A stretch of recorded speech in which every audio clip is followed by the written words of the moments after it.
하시는 분들이 계셔서 참 죄송하기는 하지만 이 자리는 굉장히 떨리는 자리입니다. 그래서 기억했던 것도 다 잊어버릴 때가 많고 막 실수하고 될 때가 많습니다. 저는 늘 서서 담임 목사님이 참 이렇게 설교 한번 하는 것도 그냥 하시는 것이 아니구나 라는 것을 느끼면서 참 고맙게 생각하고, 또 우리가 말씀을 받을 때에 더 진지하게 또 정말 더 적극적으로 또 사모하는 마음으로 받아야 되겠다라는 생각을 하게 됩니다. 저와 여러분들도 같은 마음이기를 주님의 이름으로 축원합니다. 담임 목사님께서는 지금 이번 주부터 한 달 동안 안식월을 지내고 계십니다. 그래서 목사님 위해서 또 목사님 계시지 않는 동안 교회가 평안할 수 있도록 우리 새벽마다 또 시간 날 때마다 많이 기도해 주시기를 바라고요. 우리 오늘 읽은 말씀을 가지고 제목을 같이 한번 읽도록 하겠습니다. 제목 시작. 위기 때에 빛나는 그리스도인. 위기 때에 빛나는 그리스도인이라는 제목으로 함께 말씀을 묵상하고, 하나님께서 우리에게 주신 귀한 어떤 은사와 또 능력과 하나님 우리에게 주신 모든 것들을 정말 힘들고 어려운 세상 가운데서 가치 있게 또 가볍게 귀하게 사용하고 영향력을 나타낼 수 있는 저와 여러분들이 되기를 바랍니다. 오늘 드리고자 하는 말씀은 사실은 지난 주일 청년부 때에 제가 말씀을 드렸던 말씀입니다. 그래서 오늘 청년들이 좀 적게 나오면 좋겠다라는 생각을 했는데 우리 청년들이 믿음이 좋아요. 기도를 안 하면 우린 말라 죽습니다 이러면서, 그래서 오늘 또 막 안 나오던 청년들까지 지금 나와가지고 말씀을 듣고 있네요. 처음 듣는 것처럼 잘할 수 있죠. 그죠? 대답이 없습니다. 그죠? 또 제가 이 말씀은 신방할 때에 가끔씩 잘 이렇게 사용하는 말씀입니다. 왜 그러냐면 특별히 사회적인 지위가 있거나 어떤 사회적인 높은 신분에 있는 그런 분들에게 제가 신방을 하면 그분들이 정말 좋은 마인드, 선한 마인드를 가지고 그분들이 선 그 자리에서 정말 그리스도인의 영향력, 하나님 자녀의 영향력, 선한 지도자로서 살아주기를 바라는 마음으로 제가 이 말씀을 자주자주 말씀을 드리곤 합니다. 그리고 무엇보다도 우리가 살아가는 지금 이 상황, 정말 국가적으로 너무나 힘들고 어려운 시기 아닙니까? 이때에 우리가 무엇을 해야 되는지, 그리스도인들은 어떠해야 되는지를 한번 생각해 보게 하는 말씀일 뿐만이 아니라, 또 금요기도에 나와서 주로 우리는 우리 자신들을 위해서 막 기도하잖아요. 우리 자녀들을 위해서, 내 건강 위해서, 내 사업 위해서만 기도를 하는데, 때로는 우리가 나라를 위해서 또 세상에 힘들고 어려운 중요한 일을 위해서 우리가 힘을 합쳐서 기도할 때도 필요하다라는 것을 생각하면서 오늘 우리 국가적인 위기를 위해서 같이 기도하면 좋겠다라는 생각으로 말씀을 드리고요. 들어오기 직전에 가만 생각해 보니까 제가 이거 지난 화요일에도 했던 말씀이더라고요. 설교더라고요. 그래서 큰일 났다라는 생각이 들면서 한편으로는 하나님의 선하신 뜻이 있는갑다, 이렇게 하나님께 맡기고 오늘 말씀을 드릴 때에 저와 여러분들이 큰 은혜 받기를 바랍니다. 여러분, 우리가 역사적으로 보면은요, 국가적인 위기 때에 복음을 체험한 한국교회 성도들과 한국교회가 굉장히 중요한 역할들을 많이 했던 것을 우리가 역사적으로 볼 수 있어요. 그래서 한국 근대사를 이렇게 쭉 살펴보고 논문 쓴 것들을 쭉 찾아보면요, 정말 교회나 신앙인들 또는 선교사들이 우리나라 이 근대사 구한말부터 또 일제시대 6.25 쭉 겪으면서 정말 얼마나 많은 선한 영향력들을 미쳤는지를 우리가 살펴보게 됩니다. 그 예로 지금 우리가 이렇게 정말 이렇게 최고의 의술의 혜택을 누리고 있거든요. 우리나라의 최초의 병원이 어떻게 세워졌냐 하면 알렌이라는 선교사가 있었어요. 이분이 우리나라에 들어와서 병원을 만들었어요. 광해원이라는 서구식 의원을 만들었어요. 그리고 그것이 바뀌고 해서 결국에는 지금 서울에 있는 연세대학교 세브란스 병원, 그것이 되어진 것입니다. 이런 것들을 통해서 우리나라에 고치지 못했던 질병들, 또 치료하지 못했던 그런 질병들을 치료받아서 사람들이 정말 생명을 많이 건졌다는 것이죠. 그뿐만이 아닙니다. 사람들이 똑똑해지고 학식을 배워서 개화되는 데에도 많은 기여를 공헌했습니다. 학교를 짓고 고아원을 짓고 그들을 가르치고 또 그들에게 일을 주고 또 그들을 훈련시켜서 리더의 자리에도 세우기도 하고, 이렇게 해서 사람들이 점점 의식을 가지고 눈을 뜨게 되고 발전하게 되었다는 것이죠. 그뿐만이 아닙니다. 나라가 일제히 빼앗겼을 때는 어땠습니까? 앞서 독립운동을 했던 사람들이 그 중에서 많은 기독교인들이 있었다는 것이죠. 그리고 나라가 선진화되는데, 그리고 민주화되는 데 있어서도 정치면 정치, 경제면 경제, 또 교육이면 교육, 그 어느 곳에 제일 처음에는 선교사님들과 그들을 통하여서 들어왔던 기독교의 사상들과 그리고 교회와 성도들의 지대한 영향력이 있었다는 것이죠. 여러분, 무엇보다도요, 우리가 지금은 한글을 모르는 사람이 없잖아요. 예전에는요, 한글을 모르는 사람이 85%, 90%였어요. 선교사님들이 들어와 봤는데 전부 다 말을 하는데 글은 쓸 줄을 모르는 거예요. 자기 이름도 쓸 줄을 모르는 거예요. 그랬는데요, 이 문맹률이 지금은 거의 2%, 1%도 안 될 거예요. 이 문맹률이 이렇게 낮아진 가장 큰 그 기여를 한 그것이 뭐냐 하면 바로 성경 보급이었습니다, 여러분. 그 당시에는 서민들이나 일반 사람들이 읽을 수 있는 자료나 책이나 한글들조차 없었어요. 그러니 글을 배울 필요도 없었고 특별히 학교에 갈 이유도 없었다는 거예요. 그런데 이들에게 번역된 성경을 보급하고 누구든지 성경을 읽게 만들고 성경을 나누어주고, 여러분, 우리 할머니도 보면은요, 원래 글씨를 못 쓰셨어요. 그런데요, 교회 가서 기도하고 성경 읽고 말씀 듣고 그러다가 글씨를 깨우치게 된 것을 제가 알거든요. 이건요, 한국사 역사학자들이 말하고 있는 겁니다. 그래서 우리나라의 문맹률이 떨어지고 한글이 보급되는데 가장 큰 기여를 한 것이 무엇이냐? 그것은 바로 성경 보급이었다는 거예요. 우리가 잘 모르고 있었지만 이와 같이 교회는 힘들고 어려울 때에 정말 이 나라와 이 민족과 시대를 이끌어가면서 어떻게 보면 리더의 역할을 감당하고 있었다는 것이죠. 그런데 지금은 어떻습니까? 좀 그런 부분들이 많이 퇴색되어지고 오히려 세상에서 칭찬받고 인정받기보다는 오히려 공격을 받고 있는 그러한 실정에 있습니다. 우리가 좀 더 우리 자신들을 돌아보고 또 말씀 속에서 우리의 사명들을 발견해야 될 필요가 있다고 생각을 합니다. 여러분, 세상에서 성공한 사람들을 또 인정받을 만한 사람들이 있는데요, 그 사람들을 제가 한 두 부류로 이렇게 나눌 수 있다고 생각을 합니다. 첫 번째로는 세상 사람들에게 인정받고 성공했다고 이렇게 인정받을 수 있는 만한 첫 번째 부류는 어떤 사람이냐 하면 출세한 사람들이에요. 돈을 많이 번 사람. 우리가 성공했다고 인정합니까? 인정 안 합니까? 인정하지요. 또 높은 지위에 오른 사람, 더 쉽게 말하면 의사 되고 판사 되고 변호사 되고 재벌 되고 이런 사람들, 그죠? 출세한 사람들이잖아요. 이런 사람들을 우리는 성공했다라고 이렇게 말을 할 수가 있습니다. 그런데 이런 사람들과는 좀 구분되고 또 다른 성격으로 성공했다고 인정받을 만한 사람들이 있는데, 그 사람들은 누구냐? 바로 지도자와 같은 자리에 서게 된 사람들을 말하는 것이죠. 또는 쉽게 말하면 리더의 자리에 서게 된 사람들을 말하는 것이죠. 무슨 차이가 있습니까? 같은 의사라도 이렇게 구분을 할 수 있어요. 같은 의사라도 돈을 많이 버는 의사가 있어요. 그죠? 막 의사들 막 안 해도 되는 수술 막 시켜가지고 또 막 수술비 비싸게 붙여가지고 돈을 많이 벌어가지고 높은 빌딩 사고 막 건물 짓고 하는 그런 의사가 있을 수 있어요. 이 사람도 나름 출세한 사람이에요. 그러나 어떤 의사는 자기가 돈은 벌지 못하지만 인수를 베푸는 의사가 있어요. 이런 사람들은 아픈 사람들, 정말 치료받지 못하는 사람들을 찾아가서 그들을 치료해 주는 것을 자기의 사명으로 알고 그런 일에 자기의 몸과 인생을 바치는 사람이죠. 여러분, 출세하기 위해서는 뭐가 필요합니까? 실력이 필요합니다. 경력이 필요합니다. 그래서 요즘 젊은 사람들 보면 스펙을 쌓는다고 난리예요, 난리. 좋은 대학 들어가야 되고 또 어디 연수 갔다 와야 되고 뭐 이것저것 자격증 따고 이렇게 해서 자기 스펙을 갖추는 거예요. 그래서 조금 더 나은 직장 또 4대 기업 뭐 이런 데에다가 막 들어가기를 원하는 것이죠.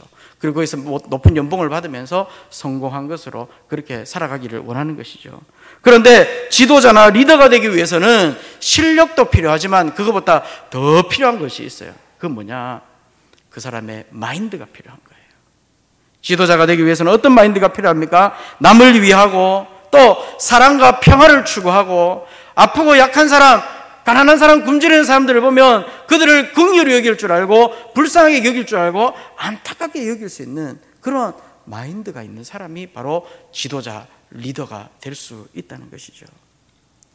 여러분, 오늘 하나님께서 우리에게 원하시는 성공의 모습은 어떤 모습일까요? 세상에서 출세한 그리스도인을 하나님께서 원하실까요?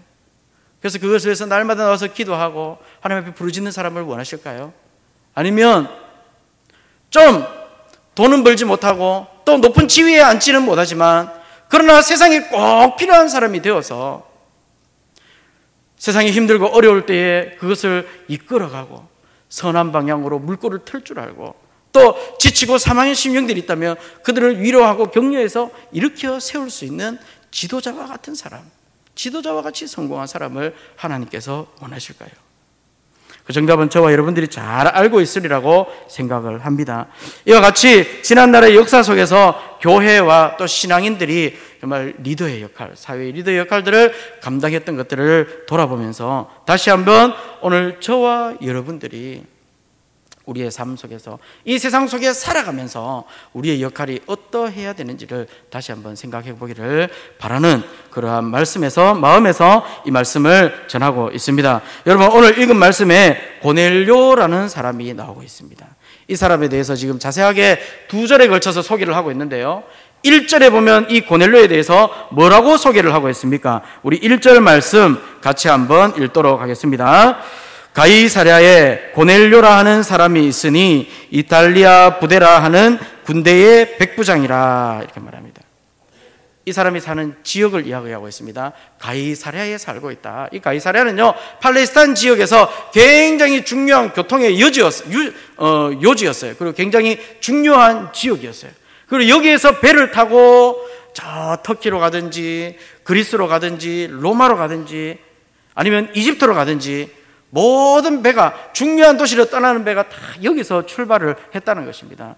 그래서 사도 바울도 1차 전도여행, 2차 전도여행, 3차 전도여행을 마치고 잡혀서 로마로 압송될 때에 이 가이사랴에 구금되어 있다가 여기서 배를 타고 로마로 가게 되는 거예요. 고넬료라는 사람은 여기에 살고 있었다는 사람입니다. 그런데 그가 군인의 신분을 가지고 있었기 때문에 군인으로서 여기에 발령을 받아서 배치를 받아서 여기에서 근무하고 있는 것이죠. 그만큼 고넬료는 어떻게 보면 중요한 자리에 앉을 수 있을 만큼 능력이 있고 인정받았고 또 실력이 되는 사람이다, 이렇게 볼 수 있는 거예요. 그의 이름이 무엇입니까? 고넬료입니다. 고넬료의 뜻이 뭐냐 하면 뿔이다, 이런 뜻이에요. 뿔. 그러니까 자기 어머니가 아마 고넬료를 낳았을 때에 너는 뿔 같은 존재가 되어라, 이렇게 말했을 거예요. 그래서 고넬료라고 이름을 지었을 거예요. 뿔이라는 것은 무엇입니까? 탑을 말하는 거예요. 탑. 최고가 되라. 다른 사람들보다 더 성공해라. 세상의 영광을 누리거라. 세상의 명예를 누리거라. 이런 마음으로 그의 부모님들이 고넬료라고 이름을 지었다는 거예요. 그런데 이 사람의 직업은 무엇입니까? 이탈리아 부데라 하는 군대의 백부장이다 말합니다. 로마 군대의 백부장, 장교, 군인 신분을 가지고 있는 장교였다는 거예요. 백부장이라면 100명 정도의 병사를 거느리는 지휘관을 말해요. 지금으로 말하면 소대장 정도 돼요. 소대장. 그러니까 장교의 그런 신분을 가지고 있었죠. 여러분, 이 로마 시대의 장교라는 신분은요, 최고 특권층에 속하는 신분입니다.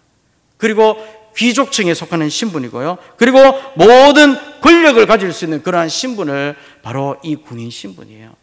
로마 황제가 되기 위해서 가장 중요한 조건이 뭐냐? 그 사람이 군인이어야 된다는 거예요. 자기가 아무리 좋은 가문에 태어나고 자기 아버지가 대단한 사람이라 할지라도 이 사람이 군인 신분이 되지 않으면 황제가 될 수 없어요. 그러나 이 사람이 군대에 가서 업적을 쌓고 전쟁을 잘 치러서 사람들이 인정을 받으면 노예라도 황제가 될 수 있는 게 바로 로마 시대의 군인이었어요. 여러분, 고넬료는 대단한 배경을 가지고 있는 사람이죠. 능력을 인정받고 있으면서 또 로마인으로서 또 장교라는 굉장히 귀족층에 속하고 또 많은 재물을 가지고 있는 그러한 아주 세상적으로 좋은 배경을 가지고 있는 사람이었다는 것입니다. 능력도 있고 지도력도 있는 사람이죠. 그렇기 때문에 이 고넬료는 자기가 출세하는 것이 인생의 목적이었다면 얼마든지 잘 출세하는 사람이었어요. 아니면 어쩌면 벌써 이미 많은 출세를 이룬 사람이기도 하지요. 부릴 수 있는 종들이 있었고 많은 재산이 있었습니다. 아쉬울 것이 없는 사람이 바로 고넬료라는 사람이었어요. 여러분, 근데 오늘 특이한 것은 무엇입니까? 하나님께서 이런 고넬료에게 오늘 초점을 맞추고 계시다는 거예요. 아니, 하나님께서 그 허구하고 많은 바리새인, 서기관, 종교 지도자들, 성경을 많이 배우고 연구한 사람들이 얼마나 많습니까? 그런데 그 사람들을 다 제쳐놓고 하나님께서 로마 신분의 이 군인으로 살아가고 있는 이 고넬료에게 오늘 초점을 맞추고 있다는 거예요. 하나님의 눈을 그에게 두고 있다는 것입니다. 저는 성경을 읽다가 때로는 하나님께서 굉장히 의외의 사람들에게 초점을 맞추시는 걸 보면서 한 번씩 이렇게 깜짝깜짝 놀랄 때가 있어요. 별것 아닌 사람한테 하나님께서 초점을 맞추시거나 또는 전혀 의외의 사람에게 하나님께서 주목을 하신다는 거예요.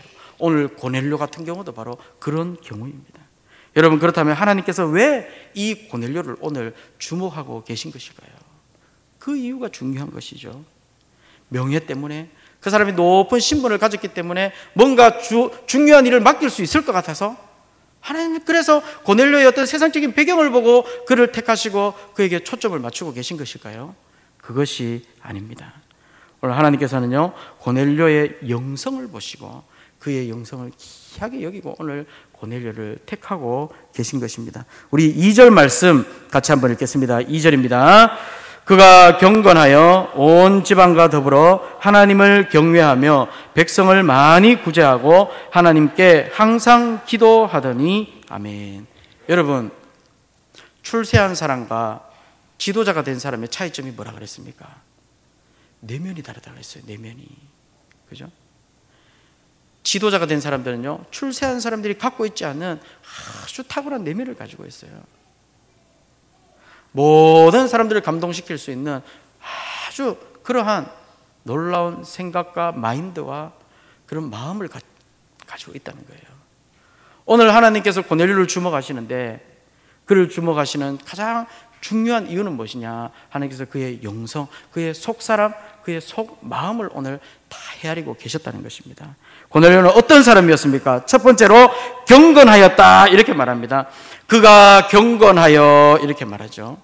경건하다는 말은 무슨 뜻입니까? 하나님을 경외하는 사람이고 하나님을 인정하는 사람이라는 거예요. 그리고 세상에 물들지 않고 하나님만 바라보고 살아가는 사람이라는 것입니다. 경건이라는 것은 하나님 앞에 항상 깨어있는 것을 말하는 거예요. 하나님의 뜻을 항상 묻는 사람을 말하는 거예요. 세상에 마음 빼앗기지 아니하고 날마다 하나님만 쳐다보고 하나님만 바라보고 살아가는 사람이라는 거죠. 여러분, 하나님을 바라보는 사람들에게 특징이 있습니다. 그 특징이 무엇이냐면요, 내가 무엇을 위하여 살아야 될까라는 그런 고민을 항상 한다는 거예요. 하나님께서 나를 이 땅에 세워두셨는데 나를 이 땅에서 불러주시고 나에게 힘도 주시고 나에게 재산도 주시고 나에게 신분도 주시고 나에게 지위도 주셨는데 내가 이것을 가지고 무엇을 하면서 살아야 되나, 이런 고민을 항상 하면서 살아간다는 것이죠. 내가 이 땅에 이 시대에 태어난 것이 분명 하나님의 뜻일진데 그렇다면 나는 이 세상에 나에게 주어진 사명이 무엇이냐, 하나님께서 나에게 주신 사명이 무엇이고 내 인생을 어떻게 사는 것이 바람직한 삶이냐, 이런 것들을 고민하면서 살아간다는 것입니다. 오늘 저와 여러분들은 정말 하나님을 경외하고 경건한 삶을 추구하는 사람이라면 하나님께서 우리에게 인생에게 주신 그러한 삶의 목적과 이유와 사명을 먼저 분명히 세우고 살아갈 수 있기를 주님의 이름으로 축원합니다. 여러분들의 생각 속에 많은 고민들이 있지요. 무엇을 고민하고 계십니까? 솔직히 말해서 무엇을 고민하고 계십니까? 세상적인 것들이 더 많습니까? 아니면 하나님의 뜻을 헤아리는 것들이 더 많이 있습니까? 우리 솔직하게 들어보면서 내가 하나님을 경외한다면, 하나님만 바라보고 살아간다면 내가 하나님의 뜻을 기쁘시게 할 것이 무엇인지, 내가 어떻게 사는 것이 하나님을 기쁘시게 하는 것인지 날마다 그것을 먼저 묵상하고 그것을 따라 살아갈 수 있기를 주님의 이름으로 축원합니다. 오늘 두 번째로 고넬료의 특징은 무엇입니까? 많은 사람을 구제했다라는 것입니다. 다시 말하면 그의 마음 속에는 항상 긍휼히 여기는 마음, 또 자비로운 마음, 사랑이 가득한 마음이 있었다는 것이죠. 그가 경건하여서 이런 일을 했다라는 것은 그가 이것을 율법적으로 억지로 했다라는 말이 아니에요. 이거 하지 않으면 벌 받을까 봐, 이거 하지 않으면 하나님 앞에 책망받을까 봐 했다는 것이 아니에요. 하나님의 마음을 알고 그 마음에 따라 움직여져서 그가 긍휼이 가득한 마음으로 자비와 사랑을 베푸는 마음으로 이러한 삶을 살았다는 것이죠. 가진 것을 귀하게 쓸 줄 아는, 내가 많은 재물을 가지고 있고 내가 많은 좋은 신분을 가지고 있지만 이거 하나님께 받은 것이다, 그러한 마음으로 청지기적인 삶을 살았다는 거예요. 내 것이라 하지 않고, 그래서 그것을 쓰면서 나를 드러내지 않고 하나님께서 주신 것이기 때문에 하나님이 기뻐하시는 일에 사용하면서 하나님께 영광 돌리면서 그렇게 살아갔다는 것이죠. 여러분, 이런 말이 있습니다. 우리 한번 따라 할까요? 내가 커지고, 목소리가 좀 작습니다. 내가 커지고 예수는 작아진다. 무슨 말인지 아시겠습니까? 내가 커지고 예수는 작아진다.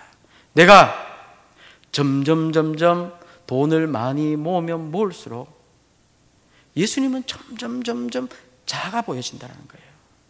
내가 높은 신분에 오르면 오를수록 점점 예수님은 작아지고 작게 보인다는 거예요. 그러니 내가 많든 적든, 가난하든 부하든, 신분이 높든 낮든 주님을 의지하고 주님께 맡기고 주님을 위하여서 살아가는 것이 우리의 삶의 바람직한 모습인데, 그렇지 않고 내가 가난하고 힘들고 어려울 때는 나의 성공을 위해서 예수님을 의지했다가 이제는 세상 것들이 나에게 들어오고 그것을 인하여서 사람들에게 인정받고 칭찬받고 그것들을 누리며 사는 것이 행복하니까 이제는 예수님은 점점 멀어져가고 예수님을 향한 마음도 점점 멀어져가고 점점 예수님은 작아져 간다라는 말입니다. 여러분, 그러나 고넬료는 어떤 사람입니까? 그는 분명한 삶의 목표가 있었고 삶의 방향이 있었기 때문에 그는 돈이 많든 돈이 적든 그 모든 것을 하나님이 기뻐하시는 일 위해서 쓸 수 있는 아름다운 인생을 살 수가 있었던 것입니다. 여러분, 지금까지 돈을 잘 모아 놓으셨죠? 저도 돈을 좀 모아 놨거든요. 그래서 얼마 전에 아내한테 좀 털렸습니다. 제가 상금을 줬습니다. 좀 이렇게 착한 일을 해서요. 상금을, 비상금 진짜 꼬개 해놨는데요. 좀 상금을 좀 줬어요. 너무 기특해가지고. 어쨌거나 저와 여러분들 돈 많이 모아놓으셨죠. 그런데 그 실컷 모아놓으면 하늘나라에 갈 때 가져갑니까? 못 가져갑니까? 못 가져가죠. 그러면 어떻게 해야 돼요? 있을 때 다 쓰고 잘 쓰고 가야 되잖아요. 그죠? 그렇다면 오늘부터는 여러분 모아놓은 것들을 내가 어떻게 하면 이것을 잘 사용할 수 있을까, 이런 것들을 좀 생각하시고 좀 기도할 수 있기를 바랍니다. 어떤 분은 이렇게 말해요. 아이고, 자식에게 물려줘야지요. 여러분, 자식 것은 하나님이 책임질 문제예요. 여러분들이 책임진다고 되는 게 아니에요. 자식에게 줘보십시오. 1억 2억 줘도 하루 만에도 다 날려 먹을 수 있습니다. 누가 그랬죠? 탕자 그랬어요. 재산을 딱 가지고 가가 며칠 만에 저 외국에, 아버지 간섭 안 받는데 저 외국에 가가지고 며칠 만에 다 탕자 다 써버리고 뭐가 됐죠? 거지가 됐습니다. 거지 녹수자가 됐어요. 그러니까 자식이 물려받을 것은요, 우리가 걱정할 문제가 아니고 하나님께서 책임져야 될 문제예요. 우리는 어떻게 해야 된다? 하나님께서 주신 것을 고넬료처럼 하나님의 뜻에 귀하게 쓸 수 있어야 된다는 겁니다. 수요일에 보니까 이런 기사가 나왔더라고요. 메르스 때문에 전부 다 힘들어하고 어려워하잖아요. 그래서 장사하시는 분들도 굉장히 어려워합니다. 장사하시는 분들 특별히 월세를 내야 되는데 장사가 안 되니까 이 수입이 들어와 있는데 수입이 안 돼서 월세를 내는 게 너무너무 힘든 거예요. 그래서 한 장사꾼 월세 세입자한테 문자가 왔어요. 주인에게 문자가 와가지고 참 힘드시죠? 뭐 이러면서, 그죠? 메르스 때문에 참 경기가 너무 힘드네요. 그러니 저도 어렵지만 제가 결단을 했습니다. 이번 달은 월세의 반만 입금을 하십시오. 우리 같이 이렇게 고통을 분담합시다. 뭐 이런 의미에서 집 주인이, 그죠? 건물주가 세입자에게 월세를 반만 내라는 문자를 보냈다는 거예요. 그런데 그 기사가 뜨기 직전에, 그날이 수요일인데요.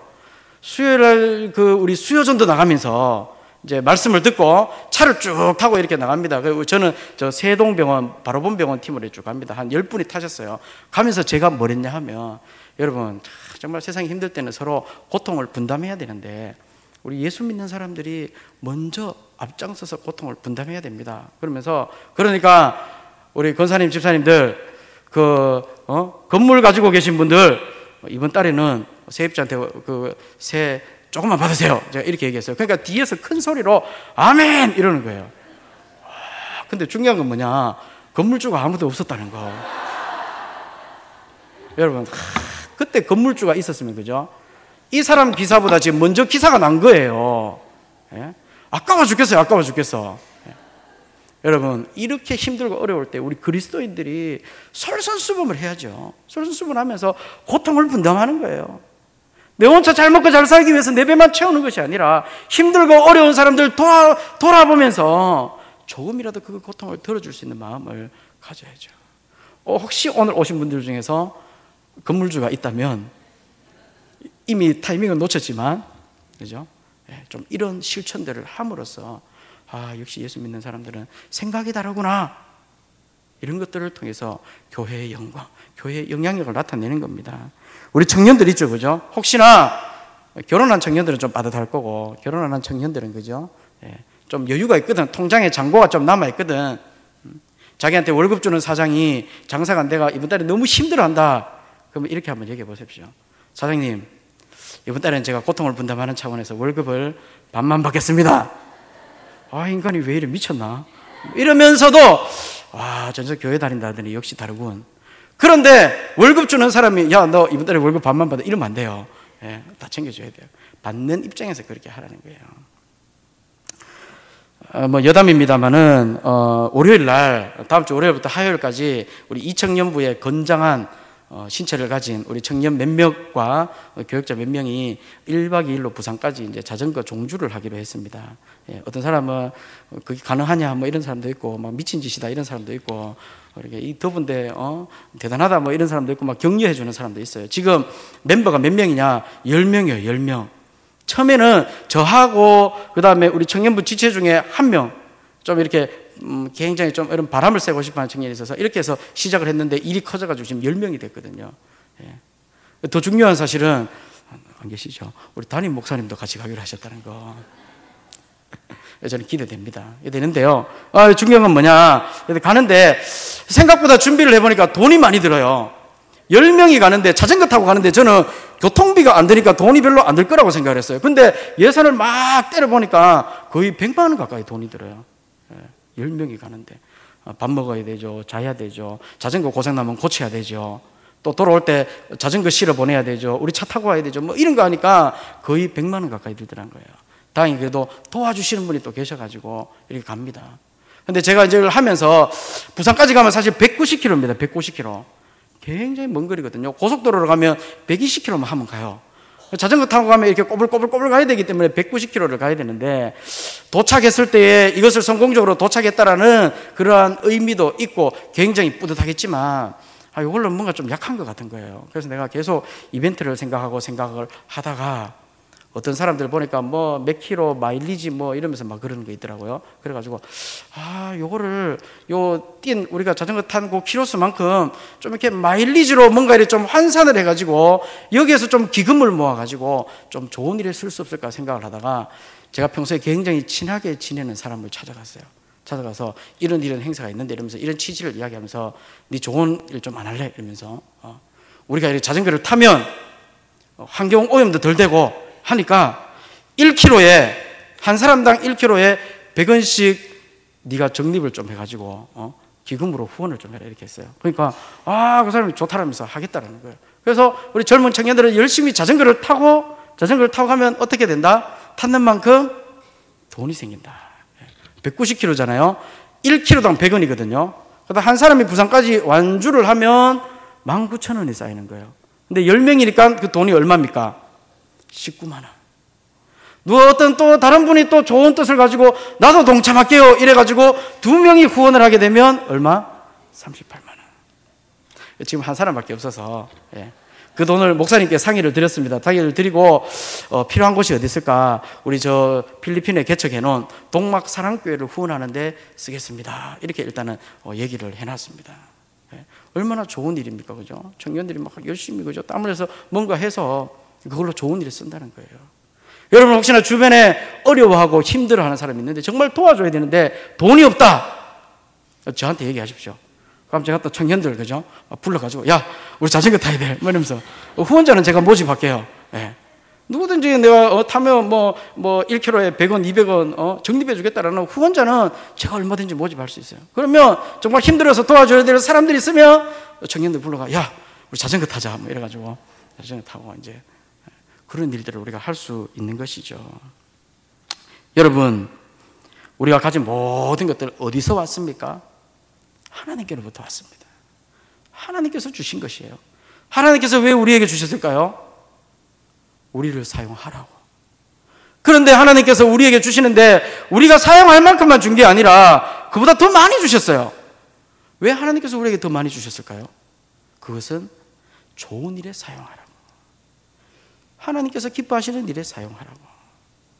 오늘 저와 여러분들 우리가 가진 것들이 있는데 그것이 나의 것이 아니라 하나님 것이라고 마음에 고백이 드신다면 오늘 고넬료와 같이 정말 세상의 빛이 되고 세상의 소금이 되고 하나님의 사랑을 전하고 예수 그리스도의 십자가의 그 은혜를 전하기 위하여서 귀하게 사용할 수 있는 저와 여러분들이 되시기를 주님의 이름으로 축원합니다.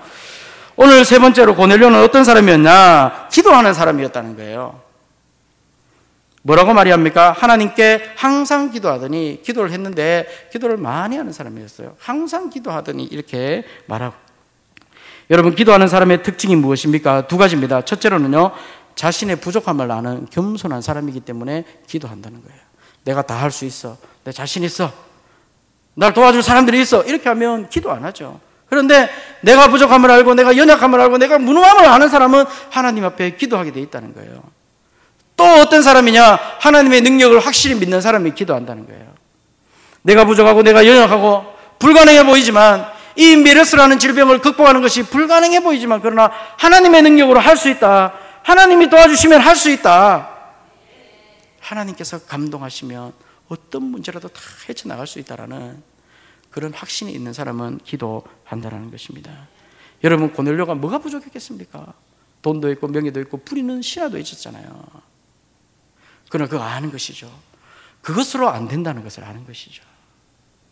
세상에 물질로 다 될 것 같지만 물질로 안 되는 일이 얼마나 많습니까? 세상에 의사의 어떤 그런 의술로 다 될 것 같지만 의술로도 치료받지 못하는 질병들이 얼마나 많습니까? 우울증에 걸려서 힘들어하고 어려워하는 사람들, 약을 써도 안 되는 사람들 얼마나 많습니까? 그러나 고넬료는 하나님의 능력으로 이 모든 것을 할 수 있다는 그러한 믿음이 있었기 때문에 그가 하나님 앞에 어떻게 했다고요? 항상 기도했다는 것입니다. 여러분, 오늘 고넬료를 보면서 이 힘들고 어려운 상황에 우리가 할 수 있는 일들을 발견할 수 있습니다. 우리와 관계없는 일이라고 이렇게 내팽개쳐 놓을 일이 아니에요. 우리가 살아가는 이 땅의 일이고 우리와 더불어 살아가는 우리 가족들의 일이고 우리 이웃들의 일이고 우리 민족의 일입니다. 우리 교회의 일입니다. 이것을 위해서 내가 질병에 걸리지 않았다고 안심하면서 그냥 가만히 있을 것이 아니라 정말 온 나라가 또 믿지 않는 자들이 힘들어하고 어려워하고 괴로워할 때에 우리는 하나님 앞에 받은 사명, 하나님께 받은 축복, 그것을 가지고 이제는 세상의 빛과 소금이 되어서 그 세상의 희망이 되고 도와주고 회복시키고 격려하고 치유하는 일을 위해서 앞장서는 그러한 그리스도인들이 되어야 되지 않겠습니까? 오늘 저와 여러분들은 고넬료와 같은 이러한 마음을 가지고 세상에 선한 영향력을 나타내고 빛과 소금의 역할을 감당할 수 있는 저와 여러분들이 되시기를 주님의 이름으로 축원합니다. 정말 이 암흑 같은 세상에서 빛은 그리스도밖에 없습니다. 소망은 교회밖에 없습니다. 아무리 똑똑한 척하지만요, 교회를 막 짓밟고 예수를 욕하고 십자가에 돌을 던지고 개독교라고 막 이렇게 험한 말을 하고 하지만 여러분, 그들에게 소망이 없어요. 소망이 없어서 헤쳐나가지 못하기 때문에 더 악랄하게 그들이 그렇게 발버둥을 치고 있는 것입니다. 그러나 여러분, 우리는 기도하면 이 메르스라는 질병도 이 땅에서 물려낼 줄 믿습니다. 그렇다면 어떻게 해야 되겠습니까? 우리는 아니까 우리는 기도해야죠. 기도하는 것이 우리의 사명이라는 것입니다. 약한 자들을 찾아가서 우리가 가진 것들을 나누어주고 도와주는 것이 바로 우리의 사명이라는 것입니다. 무엇보다도 하나님을 의지하고 이 모든 것들을 해나가는 것이 바로 우리의 사명이라는 것이죠. 오늘 저와 여러분들 나라와 민족이 어려울 때 솔선수범할 수 있기를 바랍니다. 여러분의 직장 가운데서, 여러분의 사업처 가운데서, 여러분들이 공부하는 그 환경 속에서 힘들고 어려울 때에 우리가 빛을 발하죠. 그래서 다시 교회와 성도들이 세상을 향해서 강한 리더의 역할을 감당할 수 있기를 저는 소망해 봅니다. 우리가 기대감을 가져야 되고요, 우리가 실천해야 되고요, 우리가 노력해야 되고, 우리가 기도할 때에 반드시 이루어질 수 있는 일입니다. 그리고 하나님께서 기뻐하시는 일입니다. 우리 같이 오늘 이 말씀을 생각하면서 하나님 앞에 열심히 기도하기를 바라고요. 자, 우리 찬양을 한번 하도록 하겠습니다. 나는 기도를 쉬는 죄를 범하지 않으리.